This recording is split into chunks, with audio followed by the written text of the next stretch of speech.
If you want something, if you want a better life, you have to be disciplined. There's no way around it. That there's a lot of us men in this day and age that get caught up in wanting to look good rather than really getting clear on what they want. I think we've trained ourselves to be addicts to easy things rather than thinking long-term, we think short-term. I'm going to be crystal clear that if I say that, it's going to get done. My word to myself is going to be law. Confidence is just the reputation you have with yourself. Welcome to the Sovereign Man Podcast. I'm your man, Nicky Ballou, and we've got a fantastic guest lined up for you today. This gentleman's a good friend of mine. He is the creator of The Man Diet. He is the author of the best-selling book, The Lost Art of Discipline, the fastest way to your ideal life. I'm speaking, of course, of none other than the one and the only Chad Howse. Welcome to the show, Chad. Thanks, man. Appreciate it. Good to have you here, brother. So what we do on this podcast is we say that our vision is to help make men masculine again. And we bring on men like you who have been at the forefront of thinking and creating programs and advocating for masculinity in men. And one of the reasons I'm very glad to have you here is because you've been talking about this subject for a very, very long time. In fact, you're one of the people whose work I started following when I got interested in the field. So would you mind sharing your backstory for a bit for my listener? Like what made you realize this was an important topic? It was important for you to serve people this way, and you could make a living out of doing it too. I started a fitness business online 15 years ago, about maybe like 12, 13 years ago. And you can only write so much about fitness. So the manhood thing was just an interest, more of like a figuring out how to win, figuring out how to be at my best. And I just kind of write content for myself. And that's what came out. And then that turned into the Man Diet, which is the book on how to boost testosterone. The other book, Lost Art Discipline, and then I started the supplement company 2 years ago, and that's the main focus now. Right on. Absolutely. So let's talk about the Man Diet. Why do you think men need to boost their testosterone? First of all, I know that may sound like a dumb question to which the answer is obvious, but for a lot of people, that might not be clear. Yeah, it's just like male testosterone levels are on a decline annually, regardless of age. So we're producing less testosterone than ever. For men, that just means you're going to have increased likelihood of having depression. You're going to carry more body fat. You're going to have a less efficient performing body, a lower sex drive, inability to build muscle. So just it degrades who you are as a man. It's not like having high testosterone levels. It's just a health thing. It's not a roid rage, get jacked, be aggressive kind of thing. It's just you're better with higher testosterone levels. So if you care about your health, you should care about your hormones. No, that makes perfect sense. So why is it, in your view, that men's testosterone's been dropping for decades? We're fatter. That has something to do with it. More sedentary. I think the chemicals in our environment that we're exposed to today are our dads, grandfathers, great-grandfathers weren't really exposed to them the same way. So it's a lot of chemicals in plastics, cleaning products, soaps, shampoos, deodorants, all these different things that are a natural part of our daily life can have an adverse effect on testosterone levels. So I think those three things, more sedentary, we're fatter, and the chemicals we're exposed to.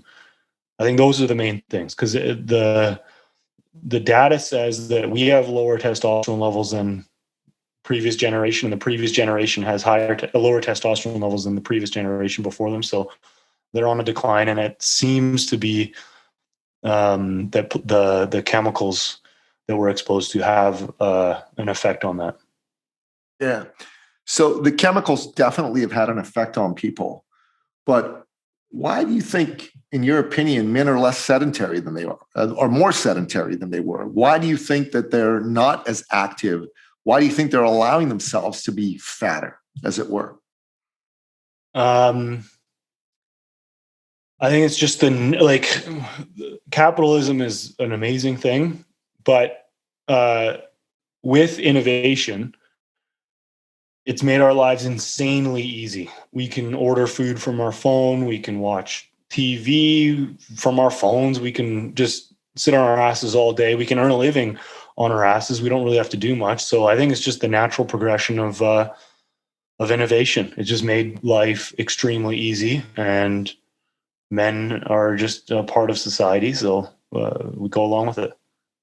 So, one of my mentors in the work of men is a fellow by the name of Justin Sterling. And one thing he said to me once is, a man is naturally inclined toward laziness, i.e. that unless he deliberately cultivates an attitude of discipline, he's naturally inclined toward comfort and wanting to be lazy. And I would say, in my opinion, a big part of why these conveniences of the last 2 or 3 decades are having people be less active is because people are always seeking comfort. People are always seeking to do less. And that's part of why they're getting fatter. That's part of why they're more sedentary. What are your thoughts on that? Yeah, I'd agree. It's easier to be lazy. It's just it's like dopamine as well. We seek immediate pleasures, immediate desires, and we get a hit of dopamine. It makes us feel good for a second and then bad after that. I think we've trained ourselves to be addicts to easy things rather than thinking long term. We think short term, and short term laziness is the easiest option. Of course, has long term negative effects, but I think it's just natural. If you're a human, regardless of man or woman, if you're a human, you're more inclined to take the path of least effort. It's just, that's short-term thinking. Yeah, it's definitely short-term thinking. So when you put this book together, your objective was to help men boost their testosterone, and you found that there were ways for a man to eat that would do that. So could you talk a little bit about that? What are some ways that men ought to be eating if they're looking to boost their testosterone? Yeah, it's pretty simple. It's just a balanced diet for the most part. Like, eat a lot of animals, a lot of carbs. Like potatoes are amazing, and fruits and vegetables. It's a pretty basic breakdown of your macronutrients. And then there's certain foods that you should avoid, certain foods you should eat more of, but definitely eat your red meat, white meat, eat fish, eat all that stuff, and make sure your carbs are, like, the low carb diet has kind of a negative effect where if you cut carbs, your cortisol levels increase. And then if you go all carb, you're not getting the protein. You're not getting the, like, if you go vegan or whatever, obviously, you're not getting the high quality proteins, the carnitine, the good kind of fat. So it's just a pretty balanced approach to dieting. Yeah. 100%. Okay. So you also wrote this really good book called The Lost Art of Discipline. And I think for a lot of men, discipline has become a lost art.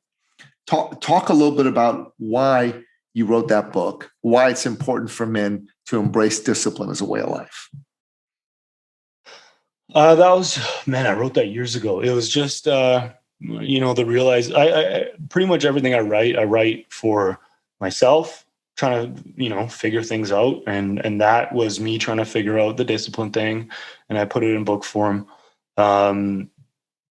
But if you want something, you need discipline. Like, we're under this myth that there's this select group of people who are supremely motivated, and they wake up, they get after it, and it's not discipline's not an issue for them. I think that's just a convenient excuse for people to excuse themselves from having to be disciplined. The reality is that winners they do what they say they're going to do, or they do what they ought to do, whether they feel like it or not. And I think that's just the basis of discipline. They're long-term thinkers versus short-term thinkers. So that book was just, kind of laying out discipline and how to be disciplined, little hacks and tactics to become a more disciplined person. If you want something, if you want a better life, you have to be disciplined. There's no way around it. Yeah, there is no way around it.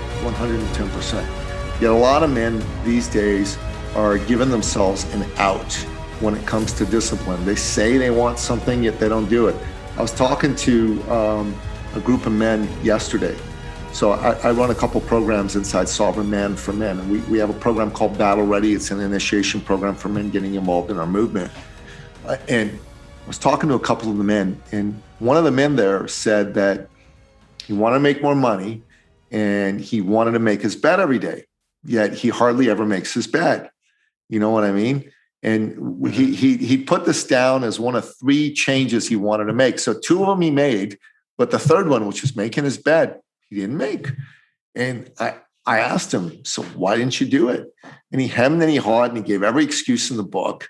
And then finally, I confronted him. I said, you didn't do it because you don't want to do it.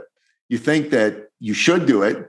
You want to look good to other people and tell them, yeah, I really want to do this. But the truth of the matter is you don't want to. You don't want to do this. You want to be a lazy slob when you get up. You don't care if your bed's made or not.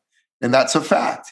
And I'm giving you one example, and there were 4 or 5 other men that we went through this exercise with to see what are the changes you wanted to make in your life and which ones did you do? And each of them had one thing that they thought they should do, but they really had zero commitment to doing it.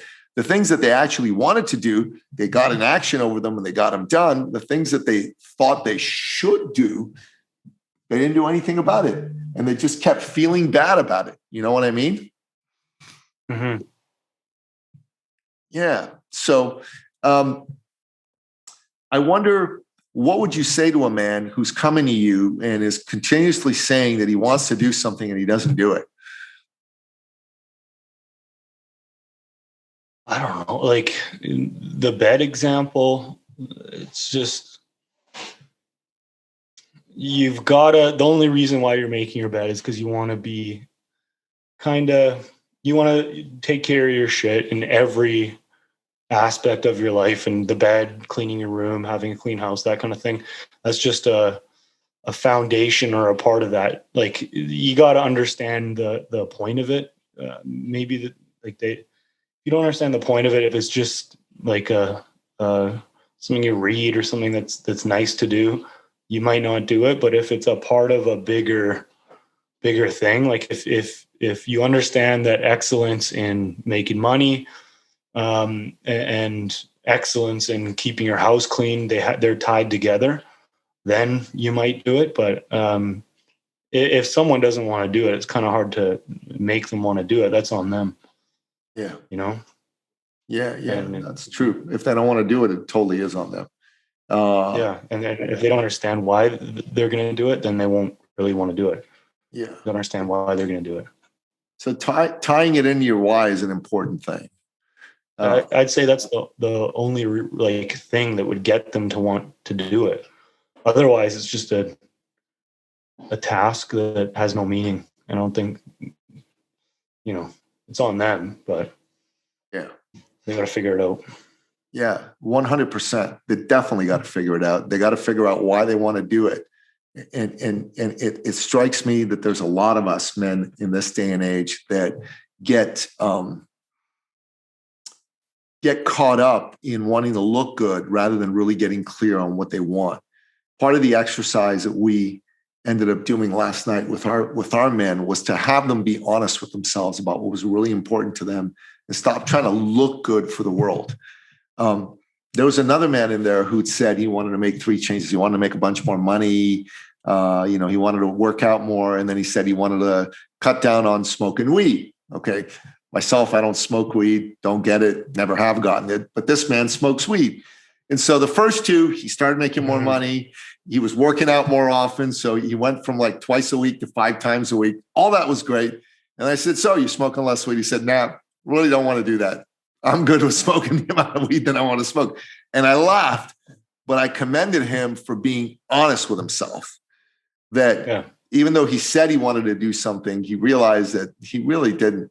And sometimes men take on, and I guess women do too, but I mean, we're talking about men here on this podcast. They take on goals because they think other people would want them to take on those goals. And it would look good to the world if they took on those goals, but it isn't necessarily something that they themselves would embrace.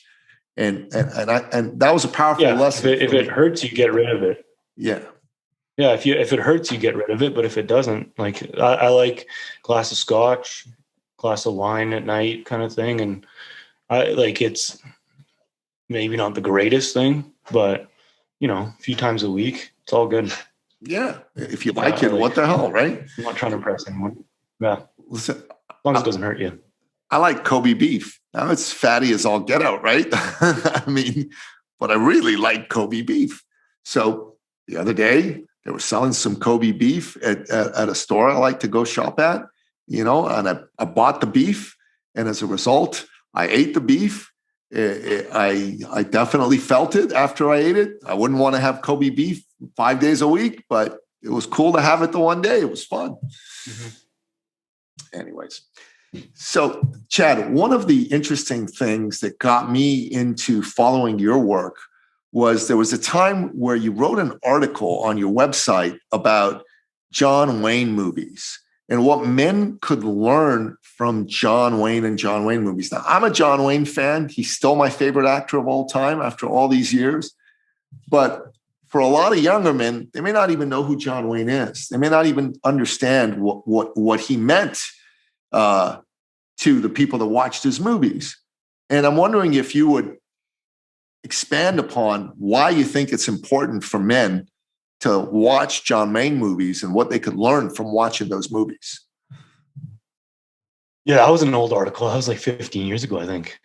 Something like that, 13 years ago. I guess that's been that long since I've been following your work. It was a great article. I still remember it.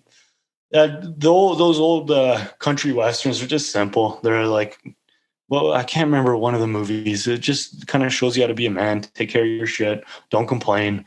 The simple things like, be responsible, don't back down, fight back. It's just a very clear, blatant look at how to be a man. I think that's the reason why he made a lot of his movies, was to, show young men how to man up and so forth. And movies today are a little different. They're not no kidding. Not at all. They're not the same, not even close, but yeah, every guy should watch those movies. They're just good movies. They're enjoyable. Really you learn a little bit along the way. Yeah. They truly are. In that article, you said a lot about one of the things that it meant to be a man that John Wayne personified is when he gave his word, he kept it, right? Like you could watch a John Wayne movie and know that when he said he was going to do X was going to happen no matter what. And I was looking at that and thinking about my own life, and I seek to be that man, but there's no way that I'm that man nearly as often as I ought to be. And one of the things that I think today most men could benefit from is a kick in the ass when it comes to keeping their word. Because if you're a man who, for example, says you're going to do something to another man and then you don't do it, that other man is going to look at you and go, well, I can't really trust you, right? Because you didn't keep your word. What are your thoughts on that? Yeah, I think the most important thing you can do to be successful, to be anything, is keep your word to yourself. So the things, I think that's where it starts. If you say you're going to do something to yourself, then you should do it 100% of the time. If you say you're going to work out, go work out. You say you're going to do a task. Everything you say you're going to do in a day, do it. Though that's even more important than what you say you're going to do for other people or to other people or whatever, just because if you follow through on your word to yourself, I just wrote an article about that being a superpower. Like, I think there's maybe, if you look at the comic book world, there's maybe 1,000 superheroes. I'd say there's less than 1,000 people on earth that when they say they're going to do something, they actually do it. I'm talking about like internal thoughts. I'm going to do this. I'm going to, work out. I'm going to eat right. Those little things that you say to yourself. I'd say there's less than 1,000 people on the planet that actually do that all the time.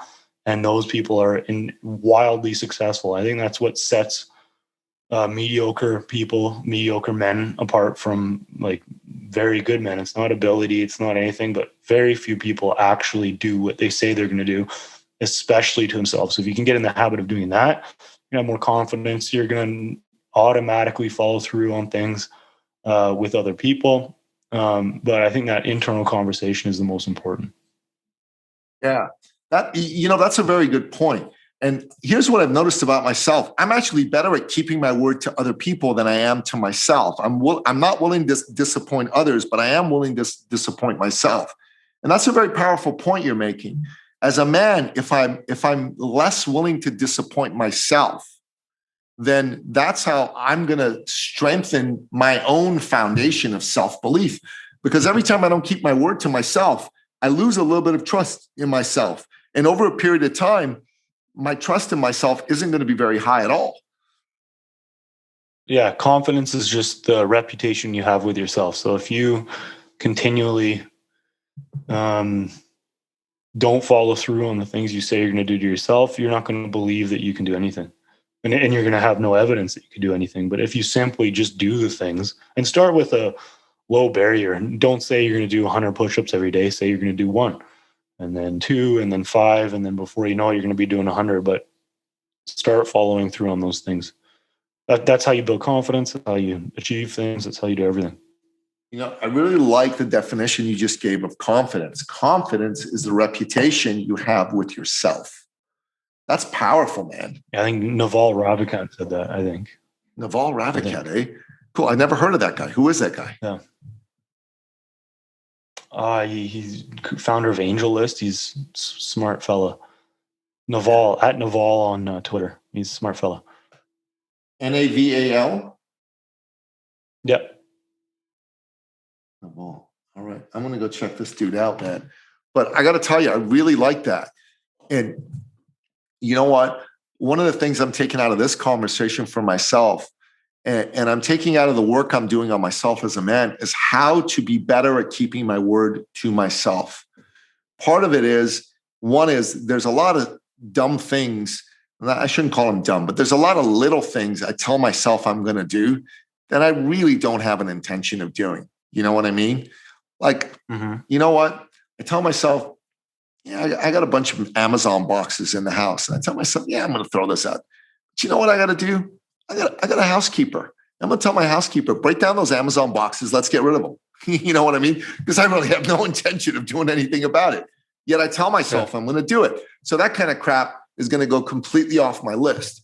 And then there's the other things that aren't little things, the things that are important and big and all that good stuff. And for those, I'm going to be crystal clear that if I say that, it's going to get done. My word to myself is going to be law. And that's powerful. And I think every man listening to this podcast can learn from that.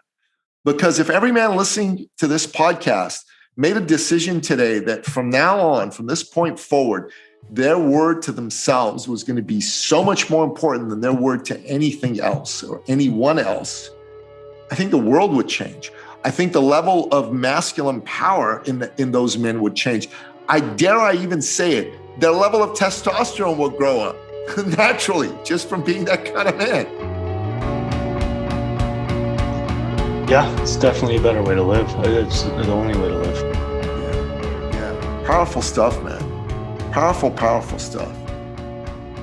All right. So, Chad, tell us a little bit about your supplements business. So that I started, I think it's 2 years ago. It's just, it's a very simple industry to set yourself apart from, because so many supplements are crap. Like, it's just, they use proprietary blends. They put little amounts of ingredients. They use bad ingredients. It's a horrible industry. So if you want to build a good supplement company, just make the best supplements you can possibly make. You put full amounts of each ingredient. You use the best ingredients that are backed by science. And that was started just because I used to use greens powders. And then I looked at the ingredients and they all had estrogenic ingredients. So I wanted to create one that, helped with testosterone and didn't have those those estrogenic ingredients in them. So I made that. And then I started still building out the supplement line, but, yeah, it's good. It's just it's a good company. We make great supplements, and I'm excited to see where it goes. That's cool. What's the name of the company? Mitanutra. Mitanutra, cool. And do you make supplements primarily around helping boost testosterone? Do you make all kinds of supplements? All kinds. So we have probably D3 boosts testosterone. So I guess but every man, woman should take D3. We've got a supplement that reduces estrogen in men. Man Greens helps with testosterone, and then Man Mojo is just purely a libido booster. Man Sleep is men and women can take it. It's great for sleep. And sleep, if you have a good sleep, you're going to have higher testosterone levels. So there's so many things that can help with testosterone. The supplements, there's maybe one or two focused on it. There's probably one supplement that women shouldn't take. That's the Man Boost. It's just the zinc levels are a bit too high for women, but every other supplement women can take, they just happen to be very good for men without a lot of the ingredients that increase estrogen that are found in a lot of supplements, and just useless ingredients. There's a lot of crap in supplements. So they're just really good supplements. Yeah, I'm going to check those out. I take quite a few supplements myself. I've got a naturopath whose care I'm under. I'm going to send her a link to the supplements that you guys make. I'm going to ask her to check them out for me. But I think it's a good thing for a man to have supplements that are specifically engineered for men. And in this day and age, a lot of men are dealing with testosterone issues. A couple of years back, my own testosterone had been plummeting, absolutely plummeting. And I'll tell you, one of the things I did, which I'm sure you'd agree with, is I started eating a ton more red meat, right? And that by itself boosted my testosterone in a big way. And then there's a few testosterone supplements that are out there. Thorne makes one, Douglas makes another one, Testoplex, Testo Plus, and things like that. And I made sure that I lifted weights. I mean, during this pandemic, not being able to go to a gym was rough. So I very quickly went out and bought a set of whole complete set of dumbbells from 10 pounds all the way up to 70 pounds, got myself a good bench, got myself a chin-up bar that I could put over a door frame. And that all helps. That all helps. Yeah. Yeah. With supplements, you're going to boost your testosterone levels like 200 to 400 points, which can be a lot. So that can bring you from, but like you're not going to, lifestyle can have the same effect. So you want to do everything. Supplements is supplementing the lifestyle stuff. You got to get in the gym. You got to lose body fat. You got to sleep. And those three things mixed with the right diet and supplementation, it's just how you should live. Like you should be eating right, training, supplementing. Like we've got supplements that help with testosterone. Man Greens is really good, and Man Boost is really good. And then we've got Man Brain, which is a great nootropic. It's like the best. I take it every day. It's like a multivitamin for your brain. It helps you focus. So we've got all the bases covered. The next supplement's wicked. It's like a thing you add to your drink. It's non-stimulant, and it helps with energy levels. So it makes your water taste better. It's all natural, organic. Send me a link, brother. Text me the link. Well, to get into Mitanutra.com. Mitanutra.com. All right. Well, while I'm interviewing you, I'll just write it down here. But yeah, send me a link. But that should be cool, man. I think we want to put it in the show notes for you so people can come and take advantage of it and do this for sure. Yeah, it'd be great. So, Chad, I like your take on masculinity because you think about these issues and you write a lot about them. If there were three things you'd want to tell a young man or even an older man listening to this show that could help him get in touch with his own masculine power as a man, what would those be? Oh man. Putting you on the spot, brother. Yeah. I think with men specifically, you're not, let's look at what you,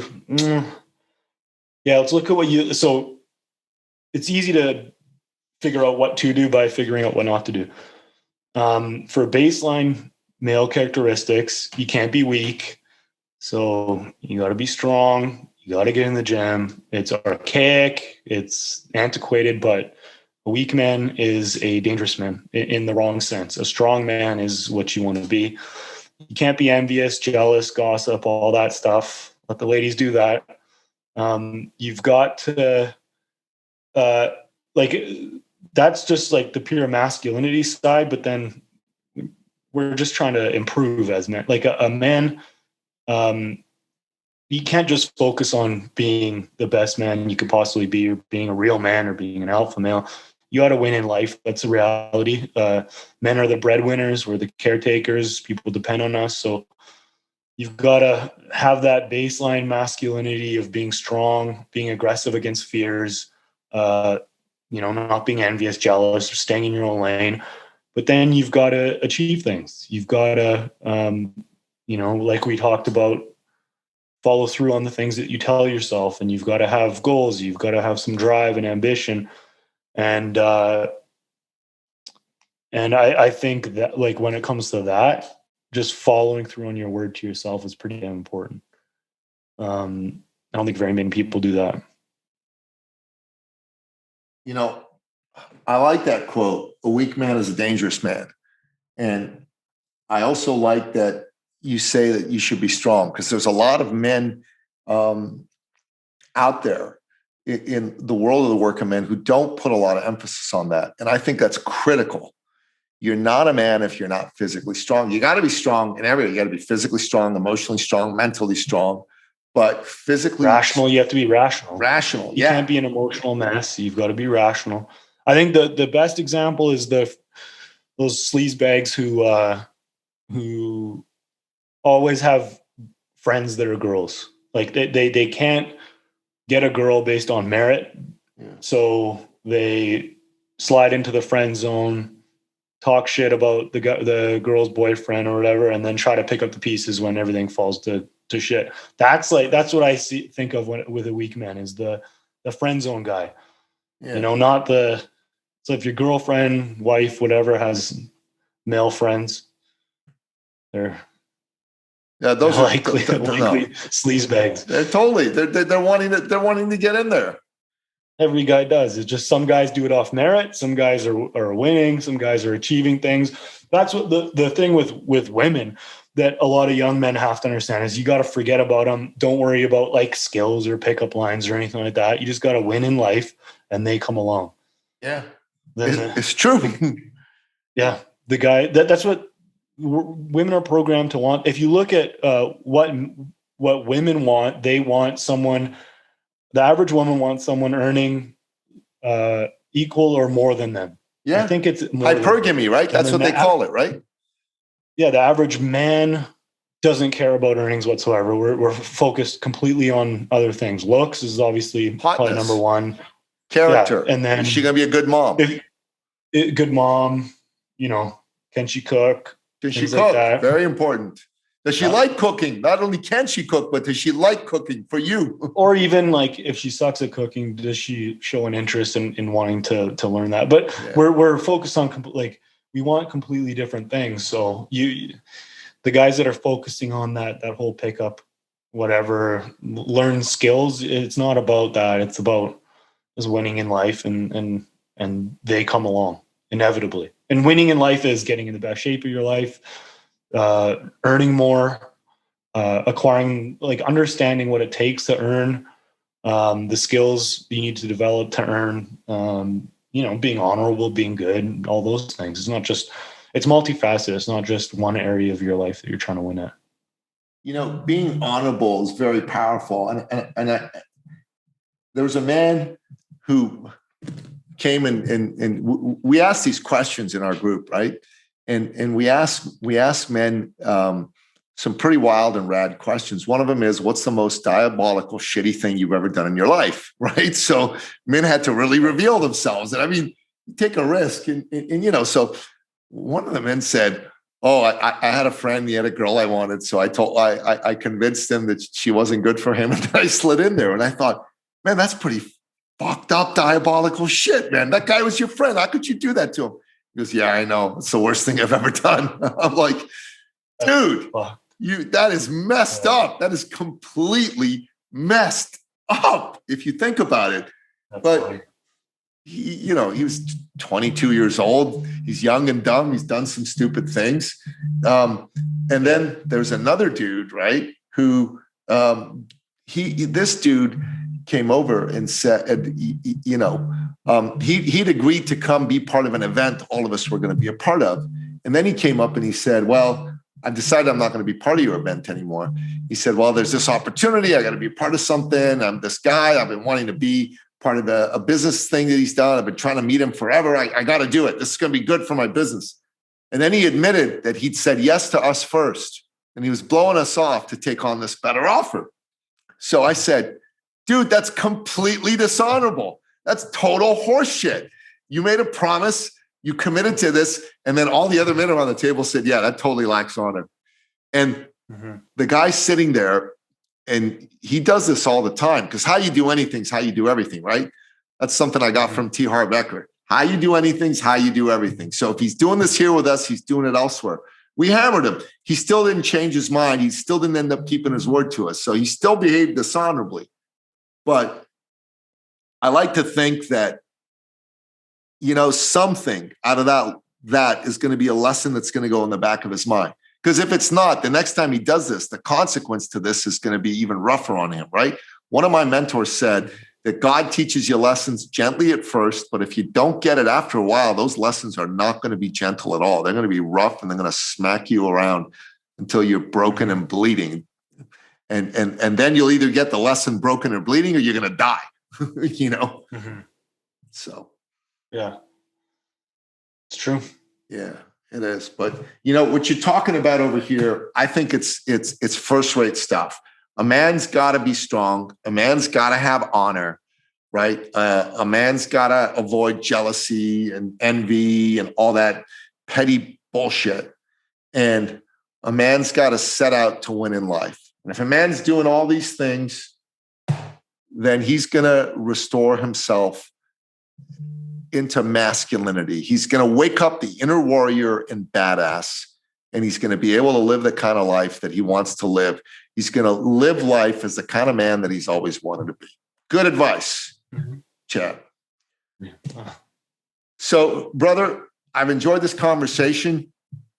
I'm real glad that you're in my circle and that we get to speak once in a while. I've enjoyed your books. I've enjoyed your articles.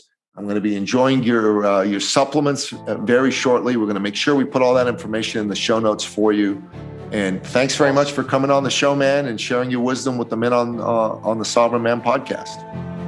Yeah, thanks for having me. Appreciate it. Yeah, man, anytime. All right, then. That's a wrap. Thank you for listening to the Sovereign Man podcast. If you're ready to take charge of your life and become the man you've always wanted to be, we invite you to join the movement at sovereignman.ca.